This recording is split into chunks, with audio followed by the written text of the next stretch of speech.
So I've played Dead by Daylight for years at this point, far too long, probably.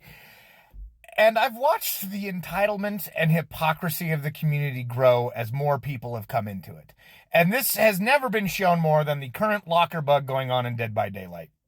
You would think that, yeah, every time there's a bug, there's some people that abuse it, whether it was the Merciless Storm bug for killers or the old Haddonfield bug from the previous edition of Haddonfield, where there was like a spot around the picket fences where you couldn't pick people up, or hell, even a few years ago when Red Forest, before its rework, had an area of the map that the killer couldn't go to. There was like an invisible wall and every survivor ran there and chased because you couldn't get them. So I'm kind of used to seeing people abuse a glitch. Sometimes people do it unintentionally, like Merciless Storm when it was glitched.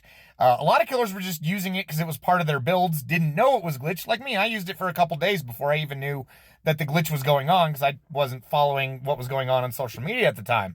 So, like, I was accidentally using it, but once I found out it was glitched, I took it off my builds. I wasn't trying to be an asshole. But with this locker glitch, oh boy. For at least the last couple years now, I've constantly had to hear the argument about how you need to play what's fun for both sides.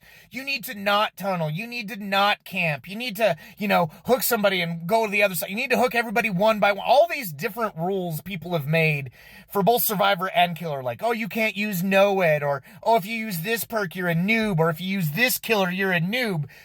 Basically based off the fact that everyone says you must play in a way that's fun for both sides. However, when a glitch comes up that makes someone invulnerable, invisible, unable to get to, the sheer amount of people that immediately start abusing it, regardless of whether or not it's fun for the other side, just proves a level of hypocrisy that has become the Dead by Daylight community. Every single argument I've had over the last couple of years about, hey, people can play and use whatever perks they like and play in a way they enjoy. They paid money for the game. They really don't have to care about the other side, because you don't really see that in other games either. Has been met with, being told that, no, you need to think of the other side. You need to play in a way that's fun for everyone. You need to have sportsmanship. Like, that's even applicable in the situation. I've never understood that argument, because sportsmanship deals with how you act after a game, not how you do trying to win a game. Like, yeah, don't cause penalties, don't do illegal actions in sports is the same as follow the TOS in video games, and people don't ever seem to get that concept. So if you want to keep abusing a glitch, don't be surprised or get mad when more items get kill switched to stop it until it's fixed.